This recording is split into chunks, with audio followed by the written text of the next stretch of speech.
ئەزیزان لە ئێستادا لە کوردستاندا میدیایەکی زۆر و بۆر هەیە کە لە فراوانبووندا، بەڵام ئێستاش کە من ئەو ڕاگەیاندانیان ئەو میدیانەی کە پابندن بە ئیتیکە ڕۆژنامە نووسیەکانەوە و ڕازگۆیان و ڕاشکاوانە ئەو هەواڵانە ئەگوازنەوە کە ڕوو دەدات لەگەڵیشیە کار لەسەر پەروەردەی نەوەکانی داهاتوو دەکەن و هۆکارێک نین بۆ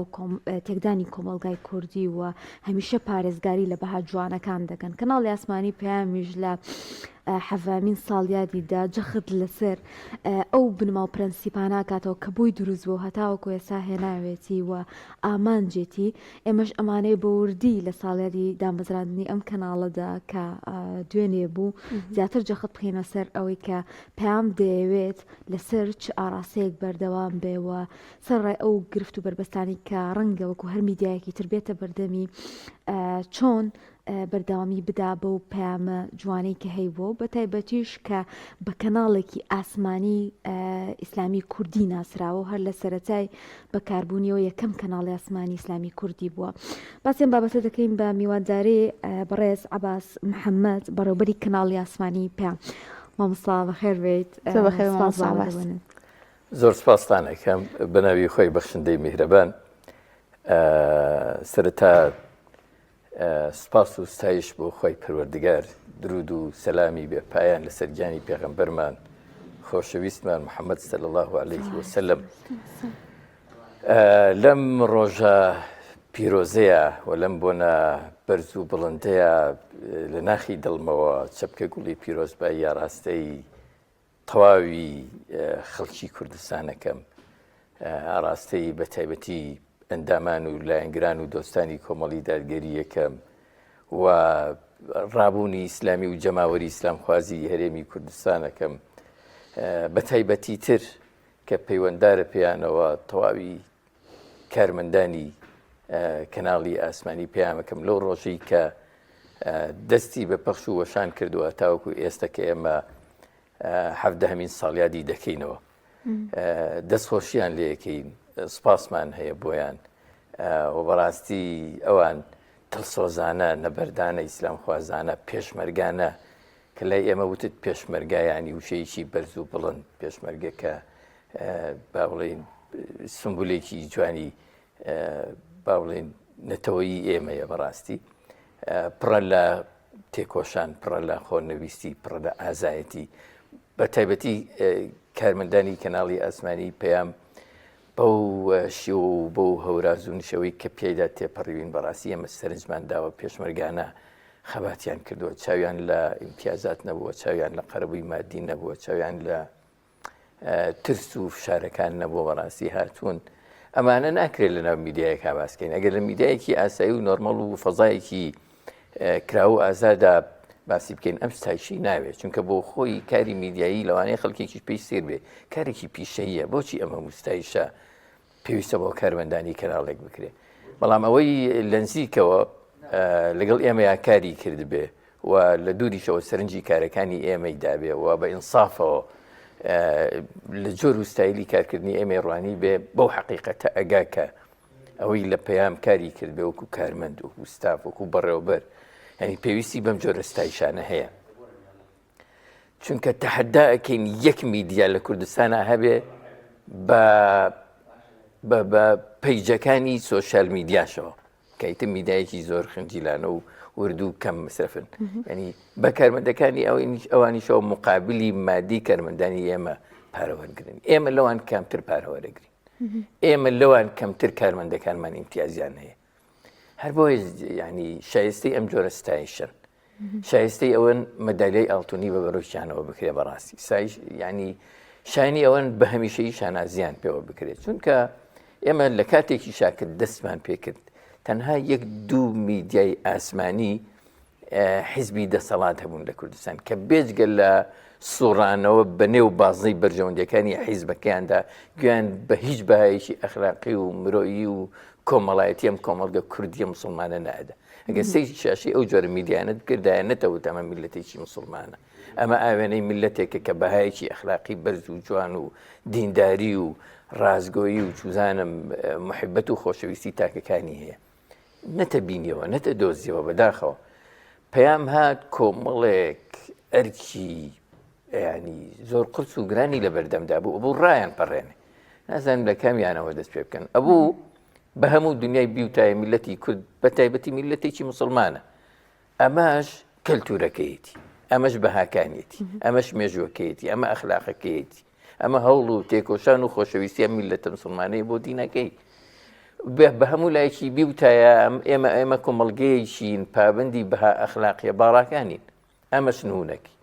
بە هەموو لایەکمان بوتایە ئێمە خاوەنی شارستانەتی نەمەش نمونەکەی بە هەموو لایەکمان بوتایە ئێمە خاوەنی کەلتورێکی جوانین خاوەنی پێکەوە ژیانین خاوەنی ڕێز و احترام لە یەکگرتنین خاوەنی خێزانین بەلانی کەمەوە سەیری میدیاکانی ئێستا بکەی هەست ناکەی کە شتێک هەیە بە ناوی خێزانەوە لە کۆمەڵگەی ئێمەیە ئەسڵ میدیایەکی کوردی بە زۆر جار هەر بەڕاستی هێنانی ئەو بەرنامانەیە کە نامۆن بە کۆمەڵگای کوردی و یەن لێرە دووبارەیەکەنەوەانی بە جۆر لە جۆرەکان بە تەواوی وایە ینی خەڵکانێک هەیە هەر لەسەر ینی وەکو بزنس مامەڵە لەگەڵ میدیا و وەشانەکانیەکە دەیهێنێ لە وڵاتەکانی ترەوە جێی لەوە نییە کە هەموو بەهاکانی ئێرە تێگەشتێنێ ئاینیەکان کۆمەڵایەتیەکان ئەخلاقیەکان بەس لەبەرەوەی بزنسەکەی خۆی بکە بەس لەبەرەوەی قازانج بکە باشە ئێمە بە پێچەوانەوە پارەمان سرف کردو بەس بۆ ئەوی بە خەڵکی بسەلمەنین ئێمە خاوەنی دینین ئەخلاقین بەها کۆمەڵایەتیەکانین کەلتورین پێکەوە ژیانین خاوەنی جوانین خاوەنی ڕەوشتین خاوەنی خەڵکانێکین کە ئینتیمای نەتەوەییان هەیە ئاینیان هەیە ینی خەباتیان هەیە چوزانم مێژوو شارستانیتیان هەیە هەر لەوێەوە دەستمان پێ کردووەرە بۆ پەروەردەکردنی تاک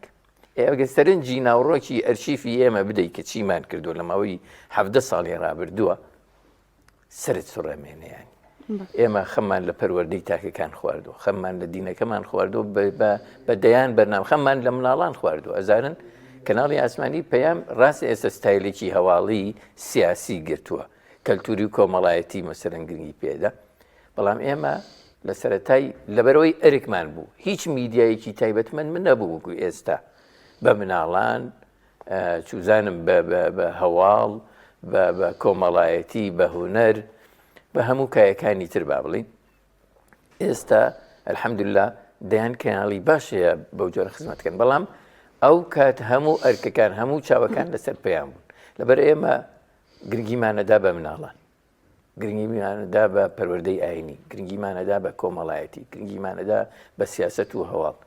گرنگیمانەدا بە خێزان گرنگیمانەدا بە ژنان بە مامۆستایان بە قوتابیان گرنگیمانەدا بە ژینگە بە پێکەوە ژیان گرنگیمانەدا بە نەتەوە گرنگیمانەدا بە ینی هەموو بوارەکانمان بەڕاستی خەم لێ خواردبوو لەبەرەوە هەموو چاوەکانی سوپاس بۆخوا لەسەر پەیام هەموو خێزانەکان گرنگیان بە پەیامەدا هەر لایەک ئەڕۆستی بازباسی کەناڵی پەیام ئەزانی کەناڵی پەیام مۆدێلێکی نوێی کاری میدیایی داهێنا لای کوردستان پێش 17 ساڵ لەمەوبەر ئەوانەی ئێستا پێیان وایە کە کەناڵی یەکەمن کەناڵی بێڕکابەرن چوزانم بە پارەی خەڵک و میلەت و نەوت و باجی خەڵک و دەرامەت و داهاتی دزراوی ئەم هەرێمە بەڕێوەچن ئێمە لەسەر خواسی خۆمان لەسەر چوزانم لەسەر توانای خۆمان لەسەر دڵسۆزی خۆمان هاتین گرنگیمان بەم بوارانەدا و نەمان هێشت بەڕاستی ئەو فەراغە ئەو مۆدێلش کە باسم کردوتم مۆدێلێکی تازەمان داهێنا مۆدێلێکی کراوە بوو بەڕووی هەموو چین و توێژەکانی کۆمەڵگەیە یعنی هەر لە ئەو پەڕی چەپەوە تا ئەو پەری ڕاست لەوەی کە ئازادیمان پێداوە قسە بکە ئازادی پێدراوە لەم بەدەر لەوەی کە بێڕێزی بەم قەدەساتەکانی ئەم دینە نەکات تەنها ئەوە هێڵی سوور بۆ لەلای ئێمە تەنانەت خەڵک هاتووە تێبینی و ملاحەزەشی هەبوو لەسەر بۆ نمونە کاری سیاسی ئێمە ڕێگەمان پێداوە ڕێی خۆی بڵێ و ئێمەش بۆ خۆمان بەپێی پرەنسیپی خۆمان بەپێی ڕای خۆمان ئازادانە بۆن منەوە وەڵاممان داوەتەوە بۆمان ڕوون کردوتەوە تەنها شتێک لای ئێمە هێڵی سوور بوو بێ پیرۆزە دینیەکان بوون هیچی تر باش مامۆستا وەکو دەزانین کەناڵی ئاسمانی پەیام لەسەر هەموو سێکتەرەکان کاری کردووە ئەمانەوێت لێرەدا بە تایبەت لەسەر سێکتەری پەروەردە قسە بکەین ئایا ئەو ئامانجەی کە داتان نابوو لە ڕووی پەروەردەیەوە خزمەت بە خەڵک بکەن خزمەت بە کۆمەڵگای کوردی بکەن ئەو ئامانجتان پێکاوە ئەو ئامانجە بەردەوامی هەیە فعلا ئێمە یەکێک لە گرنگەکانی ئەم کەناڵە کە بنیادمانە مەبەستمان بوو پەروەردەی هەمەلایەنەی تاکەکانی ئەم کۆمەڵگەی پێ بکەین و ئەو ئامانجە زۆرێکمان لێ تاقیق کردووە و لەسەریشی بەردەوامی ئەگەر ئاماژەتان دابێ لەژێر بۆ نمونە ئەو دروشمەی کە ئێمە دامانناوە 17 ساڵ بەردەوامین لە تاقیقکردنی ئەو ئامانجەی کە لە پێناویە دروست بووین بەڕاستی ڕاستە میدیاکان زۆر بوون بەڵام ئەوان گرنگی بە بەرژەوەندیەکانی خۆیانە دەن لە هەر بوارێکا بێ ئێمە ئەقمان بەوەوە نیە بەڕاستی بەڵام ئێمە بەردەوامی لە تێکۆشان بەردەوامی لە دڵسۆزی لە پێناوی چییە لە پێناوی ئەو ئامانجەی کە جەنابەت باسیەکی پەروەردەکردنی تاکەکانی کۆمەڵگە پەروەردەیەکی هەمەلایەنە نەک پەروەردەیەکی لاسەنگ مەبەستمان لە هەمەلایەنە و هاوسەنگ چییە پەروەردەی ئاینی یەکێکە لە مەبەست و ئامانجەکانی ئێمە بەڕاستی چونکە ئاینێک کە هەر لە سەرەتاوە بۆ ڕزگارکردنی مرۆڤ هاتووە بۆ پێگەیاندنی مرۆڤ هاتووە بۆ دەستەبەرکردنی مافەکانی مرۆڤ هاتووە تۆ سەیری کە ژنان پێش ئاینی ئیسلام لە چ بارودۆخێکی ناهەموار بوون لە چه بارودۆخێکی کارەساتاوی بوون هەر مرۆڤ بە شێوەیەکی گشتی بە ژن و پیاوە چۆن زوڵمی لێ ئەکرا چۆن ئەچەوسێنرایەوە چۆن کۆیلە ئەکرا ئێمە هاتین بەرەبەرە هەر لەسەر ئەم کەتەلۆکە هەر لەسەر ئەم پەیامە پیرۆزە لەسەر بنەما پیرۆزەکانی ئاینی پیرۆزی ئیسلام دەستمان پێ کردەوە دەستمان بە ڕێزگارکردنی تاکەکان کردەوە دەستمان بە پەروەردەکردنی تاکەکان کردەوە فەوزایەتی ئازادمان ڕەخسان و چەندەها بەرنامەی جۆرەگەر ئێستا بڕۆی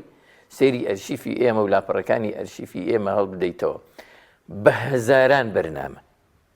بە سەدان ناونیشانی بەرنامە بەدەیان پێشکەشکاری بەتوانە لە بواری ئاینیە ئەبینی و ئەدۆزیتەوە کە لێرەوە بە شانازیەوە ئێستا ینی ئەمە نەبووە تەنها ڕوانینی کۆمەڵ لە ڕوانگە دینیەکەوە بێنی ئێمە ڕوانگەی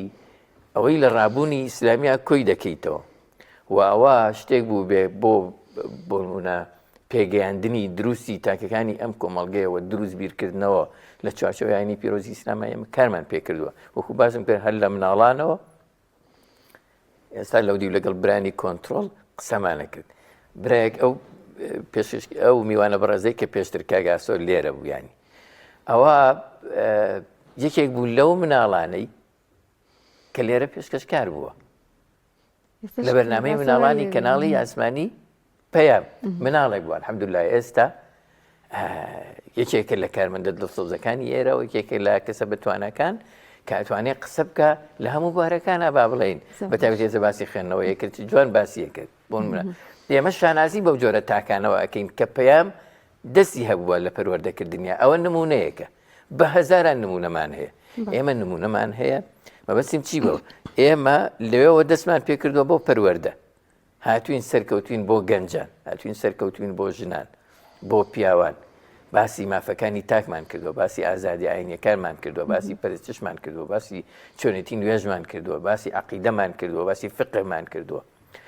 باسی هەموو بارەکانی ئاینمان کردووە باسی خوێندنەوەی کتێبە ئاینیەکانمان کردووە باسی مێژوو کەلتوری ئاینیمان کردووە باسی ئەو ڕۆڵەمان کردووە کە ئاین لەم کۆمەڵگەی ئێمە گێڕاوێتی بەڕاستی باسی ئەو پەیوەستبوون و ئاوێتەبوونەی کوردی ئێمە بە ئاینی پیرۆزی ئیسلاممان کردووە کە خەڵکێک پێی وایە ئاینی ئیسلام یا پێی وا بوو ئاینی ئیسلام بە زۆر هێنراوە یا کورد بە زۆر تەسلیمی ئاینی ئیسلام کراوە ئێمە ئەمەمان تحقیق کردووە کە بۆ هەموو لایەکمان ڕوون کردوتەوە ئەوە ئاوێتەبوونێکی دەست لەملانەی خۆویستانە بووە کە گەلی کوردی مسلمان لەگەڵ ئاینی پیرۆزی ئیسلام و ئەمەشمان بە درێژایی 17 ساڵ بۆ خەڵک ڕوون کردوتەوە و پەیامی جۆرە الحەمدولillah ئێستا فەزایەکی گەورەی ڕابوونی ئیسلامی و خەڵکی خۆشەویستی ئەوە نییە هەر بۆەوەی مەسەرەن ئێمە لە ئێستاە باسی چیەکەین باسی پەرلەمانی دیزاین کرا و تەزویراتێکی گەورەی پرۆسەیەکی سیاسیەکەین لە هەرێمی کوردستان پێشتر یانی ئێستا لە دەرەوەی ئێستا پەرلەمانێک کۆ بێتەوە کە کۆمەڵی دادگەری کوردستان بایکۆتیەکە پرسن بۆچی بایکۆتەکە ئەڵێ ئەمە دیزاین کراوە بۆچی دیزاین کراوە چونکە ئەمە لە تعبیر لە ڕاو ئیرادەی خەڵکی کوردستان ناکە ئەی ڕاو ئیرادەی خەڵکی کوردستان چییە پەیوەندی بە ئاینی ئیسلامەوەیە بۆیە حیزبە ئەلمانیە باڵا دەستەکان ناوێرن بچنە پرۆسەیەکی سیاسی پاک و بێگەردەوە بۆ ئەزانن ئەم خەڵکە مسلمانە چیتر لەگەڵ هێزێکی ئەلمانی گەندەڵ و بەلاڕێ ڕۆشتووی و خراپەکار و زوڵمکار و ستەمکار نییە و یەک ناگرێتەوە ناچار لەبەرەوە لە باتی ئیرادەی خەڵکی مسلمان هاتوون دیزایانی ئەو هەڵبژارنە ئەەکەن کە ئەنجامیەدەن دیزاینێک بەو مانایی کە خۆیان بیانەوە و تابیر لە ئیرادەی خەڵکی کوردستان نەکات بەوەسمە بڵێم ئێستا ئیرادەی خەڵکی کوردستان ئاوا بیبینە ئاوێنەیەکی ڕاستەقینەیە و کارانەیە کە کەناڵی ئاسمانی پێیان لە ڕابردوویە کردوێتی. زۆر باشە مامۆستا باس کەناڵی پێیان لە قەڵبێکا ماوەتەوە بۆ پێیکە گزارش لەلایەنێکی سیاسی ئەکان مایندەی ئاینی پیرۆزی ئیسلامایی تڕا جیاوازەکان قبول ناکە و ئەمە بۆتە هۆکارێک بۆی کە پەیام نتوانێ لەسەر هەموو بابەتەکان بێتە دەنگ و ڕاستی و ڕاشکاوی خۆی بەردەوام بێت و هەواڵەکان بگوازێتەوە. من یەکشە دەڵێم هەر هیچ هێزێکی سیاسی لە کوردستان مەبوێرە لە هەمویان بپرسن کامیان ڕێگەی پێ نەدراوە لێرە ڕای خۆی بڵێ لێرە میوانداری بکرێ فەزایەکی ئازادی بۆ نەخۆڵقای لەسەر پرسە سیاسیەکان قسە بکە لەسەر ڕاو ڕای بەرامبەر مەسەرەن ڕۆڵی پێ نەدرێ و بواری پێ نەدرێ قسە بکە کام ڕووناکبیر هەیە لە هەرێمی کوردستاننا لێرە دەرفەتی بۆ نەڕخسابێ و کورسی بۆ دانەدرابێ بۆ ئەوی تابیر لە ڕابۆچوونی خۆی بکە ئەوە لەلایەک ینی ئێمە بوارمان بۆ هەموو ئایدیایەک ڕخساندووە لێرە بۆ هەموو ڕایەک ڕخساندووە لێرە بەڕاستی قسە بکە وەکو وتم هێڵێکی سوور بوو بێت تەنها پیرۆزە ئاینیەکان بۆ لەلای ئێمە لێرە فەزایەک هەبووە کە قسە کراوە گفتوگۆ کراوە جەدەل کراوە بەڕاستی لێرە بۆچوونەکان تعبیریان لێ کراوە شتێکی تر بڵێم لێرە گەنجان فەزایەکیان نەک هەر بۆ قسەکردن و ڕادەربڕین فەزای کارکردنیان وەکو کاری پیشەیی بۆ ڕەخسێنراوە میدیایەک نابینی لە هەرێمی کوردستان میدیاکارێکی پێش و تری کەناڵی ئاسمانی پەیامی لێ نەبێ ئەسڵەن نەک لێبوو بێ لێرە پەروەردە نەکرابێ لێرە فێر نەکرابێ وەکو تاک وەکو کاری پیشەیی ئێمە ئێستش ڕێزمان هەیە بۆیان ئێستش ئەوان بەوەفان بەرامبەر ئێستا لە سۆشیال میدیا پێشەوەی بیامە ئێرە یەکێک لە پەیامنەرەکانی کۆنی کەناڵی ئاسمانی پەیام بینی کە ئێستا لە میدیایەکی دیکە هەرێمی کوردستان کارەکە زۆرێک لە ستایشی کارمەندان و فەزای ئێرە و کارکردنی ئێرە و پەیام و ئێستا چێکێک کەناڵە باڵاکان و بوێرەکان و بەڕاستی سەنگینەکانی هەرێمی کوردستان ستایشیەکە جا ئێمە شانازی بەوە واکەین کە ئەو فەزایەمان بۆ زۆرێک لە خەڵکی کوردزەوە ئەرکیشمانە بەڕاستی ئەبێ ئێمە جیاواز بین لە میدیاکانی تر جیاواز بین لە ئایدیاکانی تر جیاواز بین لە خەڵکانی تر ئاینی ئیسلام ڕەحمەتە بۆ عالەمین نەک بۆ توێژێکی دیاری کراوە ڕاستە ئێمە کەناڵەکەمان کەناڵی کۆمەڵی دادگەری کوردستانەوە ئەو سپۆنسەریەکە بەڵام کۆمەڵی شانازی بەوەکە کە خەم لە هەموو چین و توێژەکانەخوا کۆمەڵی دادگەری شانازی بەوەکە کە ئینسیجامی هەبووە لەگەڵ هەموو ڕۆشنبیرانی هەرێمی کوردستان کۆمەڵ شانازی بەوەکە کە میدیاکەی فەزایەکی ئازادی خوڵقاندووە کە تعبیر لە هەموو دەنگ و ڕەنگێک بکا بەڕاستی باش مامۆستا پەیام لە ماوەی 7 ساڵی ڕابردوودا هەمیشە بە ڕووی گەندەڵەکاندا وەستاوەتەوە چ بە بەرنامەکانی بەیاخود بە راپۆرتی پەیامنێرانی بێت راپۆرتی لەسەر گەندەڵەکان کردو نەترساوە لەوەی کە گەندەڵەکان بخاتە ڕوو ڕۆڵی پەیام لەم نێوەندەدا چۆن بوو ئایا چۆن بەردەوام ئەبێت وڵا ئەوەی کە تۆیڵی حەقیقەتە بەڕاستی ئێمە یەکێکی تر لە ئەرکەکانمان گەیاندنی حەقیقەتەکان بۆ وەک خۆی ئەمەش باجی هەیە یعنی تۆ بێ قسە لەسەر گەندەڵیەکانی دەسەڵاتدارانی هەرێم بکەی لایەنگری خەڵکی هەژار و ستەملێکرا و نەدار بکەی یعنی قسە لەسەر مەلەفە داخراوەکان بکەی کە وەکو زوڵم و ستەم بەرامبەر بە لایەنێک بۆنمە بەکاری هێنراوە ئەمە باجی هەیە قسە لەسەر ئەو هەموو دزی و گەندەڵیە بکەی کە لە هەرێمی کوردستاندا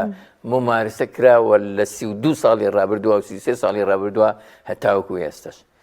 قسە لەسەر دزینی هەموو ئەو سەرۆت و سامانە هەرێمی کوردستان کە لەلایەن حیزبە دەسەڵاتدارەکانەوە ممارسە کراوە ئەمە باجی هەیە قسە لەسەر تەزویرکردن و دیزاینکردنی ئەو پرۆسە سیاسیانە بکەی کە لە هەرێمی کوردستانە ممارسە کراوە باجی هەیە باجەکەی چیە باجەکەی ئەوەیە ئێمە بە کەمترین بوجە ئەم میدیایەمان نەبین بڕێەوە باجەکەی ئەوەیە کە ئێمە دەستمان وەکو میدیایەکی ئازاد و بێر ناگا بە هەموو ئەو زانیاریانەی کە لە هەرێمی کوردستان مافمانە لە ڕووی یاساییەوە بە پێی یاساکانی هەرێمی کوردستان دەستمان پێیان ڕابگە ڕێگریمان لێکرێت لە تەختەی ڕاستەوخۆی میوانەکان لە کۆنگرە ڕۆژنامەوانیە هەستیارەکان هاوکاریمان ناکرێت لەوەی کە دەستمان بەو زانیاریانە بگە باجمان داوە تەنانەت ئابڵوقەی ئەم کەناڵە دراوە ڕۆژێک لە ڕۆژان و مەترسی لەسەر ڕۆژنامەوانەکانی دروست کراوە هەڕەشی داخستن و سووتاندنی لێ کراوە و بە ترسەوە لێرە کارمان کردووە بە ینی ئابڵوقەی ئەمنی و هێزی سەربازی لێرە هەبوو کارمەندانمان بەنێ و هێزە ئەمنیەکانە هاتوون بۆ کارکردن لێرە بە شەوان ماونەتەوە و نەیانتوانیەوە بڕۆنەوە بۆ ماڵەوە بەردەیان ڕۆژ بە چەندین هەفتە لێرە هەتاوەکو ئابڵوقەکە باڵێن بە بوێری کارمەندانی کەناڵی ئاسمانی پێیان و بە گەیاندنی ئەو دەنگە ڕاستی کە لێرە هەبوو بە پشتیوانی خوا و خەڵکی هەرێمی کوردستان و خەڵکی دڵسۆز کە لێرە پشتێنەی ئەمنیان بۆ دروست کردووە وەکو تاکی هاوڵاتی وەکو دڵسۆزی با بڵێن شکێنراوە لەبەرەوە بەڕاستی ئەمانە باجیان هەبووە ئێمە ئامادە بووین باجێکشیان بدەین ئێمە ئامادە بووین بە دڵسۆزانە کاریان لەسەر بکەین و بەڕاستی ئەوەشی مای دڵخۆشیە ئێمە لەم ڕۆژەوە گەیشتوینەتە ئەنجام ئێستا لە هەر تاکێکی خەڵکی کوردستان بپرسە ئەزانێ ئەم دوو حیزبە دەسەڵاتدارە بۆ 120 مانگ نەیانتوانیەوە بە تەواوی موچەی هەرێمی کوردستان لە 10 ساڵی ڕابردووە کە 120 مانگەکە 58 موچە دراوە 62 موچەیان یا نەدراوە بە تەواوی یان نیو موچە دراوە ئەمە چییە؟ ئەم زانیاریانە لە کەناڵی ئاسمانی پێیام و هەندێک میدیای دیکەوە گەیشتون بە خەڵکی هەرێمی کوردستان هەموو خەڵکی کوردستان ئەزانێ ئێستا سەروەت و سامانی سروشتی هەرێمی کوردستان لەلایەن ئەم دوو حیزبە دەسەڵاتدارەوە ئەدزرێ و ئاودی و ئەکرێ و قۆرەخ کراوە هەموو خەڵکی کوردستان ئەزانێ ناعەدالەتی هەیە لە دابەشکردنی با بڵێن سەرۆت و سامانی هەرێمی کوردستان هەموو خەڵکی کوردستان ئەزانێ کە هەندێک حیزبی دەست لە پشت خەریکی چ کارە ساتێک و نانەوەی چ کارە ساتێکن لە هەرێمی کوردستان ئەمە کێ ئەیگەێنێ ئەم هۆشیارکردنەوە ئەم پەیامانە کێ بە خەڵکی کوردستانیەدا ئەگەر بوێری کەناڵی ئاسمانی پێیانەوە بێ ئێستش بە شانازیەوە کەناڵی ئاسمانی پێیان ئەو میدیاییە کە هەم لە ڕووی ڕاستگۆییەوە هەم لە ڕووی ئەخلاقیات و ئەدەبیاتی ئیسلامیەوە خێزانەکان لە ڕوویان دێ بە شانازیەوە لە ناو مەجلیسەکانیانە بیانکەنەوە و بە مەرتاحی پاڵی لێ بدەن مامۆستا ئەمە کاتمان نەما زۆر بە کورتی ئەم پرسیارە بکەم ئێستا میدیایەکی زۆر هەیە ئایا پەیام توانیوێتی پارێزگاری لە بینەرەکانی خۆی بکات و هێشتا ڕقم بێ لە کوردستاندا و ئەتوانێت لە داهاتوشدا بە هەمان پێگە بەردەوام بێت فەلەن ئێمە لەگەڵەوەی کە شانازی بەوەکەین کە کەناڵی ئاسمانی پێیان لە کەناڵە پێشەنگەکانە و لەو کەناڵانەیە وەکو وتم کە خێزانەکان هۆگری بوون ئێمە چوونەتە ماڵی خەڵکێک وەکو ئایدیا وەکو جۆری بیرکردنەوە وەکو حیزبایەتی کۆمەڵی دادگەریش نەبوو بەسڵ لە حیزب ئیسلامیەکانیش نەبوو و توی هاتی پەیام جێگەی شانازی ئێمە لە ڕوومان دێ لە نێو ماڵەکانمان بیکەینەوە لە ڕوومان دێ لەگەڵ ماڵ و مناڵە بە مەرتاحی سەیری هەواڵەکانی بکەین سەیری بەرنامەکانی بکەین سەیری پێشکەشکارەکانی بکەین سەیری میوانەکانی بکەین بەڕاستی وەک سەیری کۆی بەرنامە و پرۆگرامەکانی بکەین ئەمە جێگەی شانازیە و بە ئێستاشەوە ڕقمێکی گەورەیە و ئێمە پێویستمان نایشارینەوە بە دیسان نوێکردنەوەی پرۆگرامەکانی کەناڵی پەیام هەیە پێویستمان بەوەیە لە ڕووی تەکنیکەوە لە ڕووی تەکنەلۆژیاوە لە ڕووی گرنگیدان بە کارمەندەکانیەوە بەڕاستی ئەبدەیتی خۆمان بکەینەوە ئەوڵی زیاتر بدەین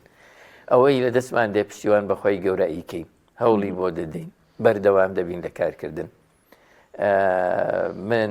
بەڕاستی ینی کە سەیری ئەو کارمەندانە و ئەو خەڵکە دڵسۆزاکەی و پێشکەشکار و بێژەر و